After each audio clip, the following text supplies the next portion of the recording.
আজকে সব জায়গায় বিজেপি ধমকে চমকে চোখ রাঙিয়ে প্রত্যেকটা রাজনৈতিক দলকে ঘরে ঢোকানোর পরিকল্পনা নিয়েছিল। আমাদের পেরেছে কাঁচকলা। যত ইডি সিবিআই লাগিয়েছে, তৃণমূল কংগ্রেসের কর্মীদের লড়াই করার, আন্দোলন করার মানসিকতা আরো তীব্র থেকে তীব্রতর হয়েছে।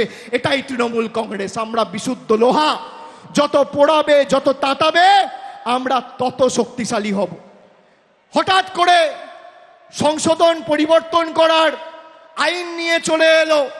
আজ থেকে 4 দিন আগে রাতের অন্ধকারে আইন পাশ করিয়ে তারা ভেবেছিল যে ভারতবর্ষটাকে নিজের ময়ূরসী পাট্টা করে রাজত্বে আর পৈতৃক সম্পত্তিতে পরিণত করব।